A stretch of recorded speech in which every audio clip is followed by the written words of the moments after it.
Welcome back to Nutrien Live. We're joined by the Executive Manager of the West Australian Country Football League, Tom Bottrell. Welcome, mate.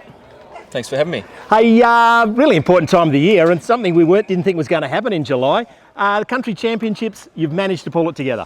We have, yeah. It's obviously cancelled last year, which wasn't great, and we thank the leagues that have sort of turned out in the Colts and also the women's. Unfortunately, we didn't get the men's competition up, but it's great to be able to, I guess, acknowledge Nutrien Ag and have the carnival, which we always wanted to do. It's just a shame we had to cancel it, postpone it in July.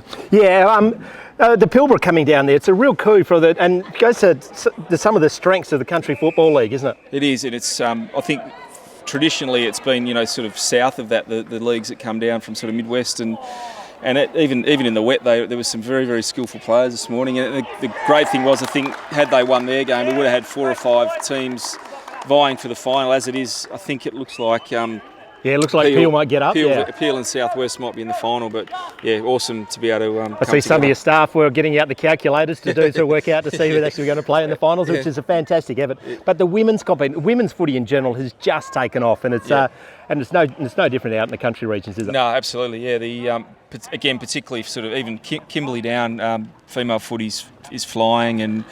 We haven't quite got the results yet up at Joondalup today, but that's been apparently a really well-run carnival and well supported by the female leagues as well. Great to see so many young. It's essentially a Colts competition, and really important for those young players because they're playing against men in their own competition, and just to test themselves against their peers. It's a really important opportunity, isn't it? Well, it is, yeah, and representative footy is for some the highest level they'll get to, and nothing better than sort of getting away with a group and playing. You're representing your region, and it's been pretty hotly contested too. So I think they're all fair income, that's for sure. Yeah, and we had some success as well over the amateurs this year in the 100th year. You're pretty happy to spoil their parade on that one? Yeah, the women's had a fantastic win. We were ranked underdogs, and then I think the men's team were probably a little bit underdog as well, and won both games. So it was a fantastic night, and there was a very loud, vocal country supporter base. It was great.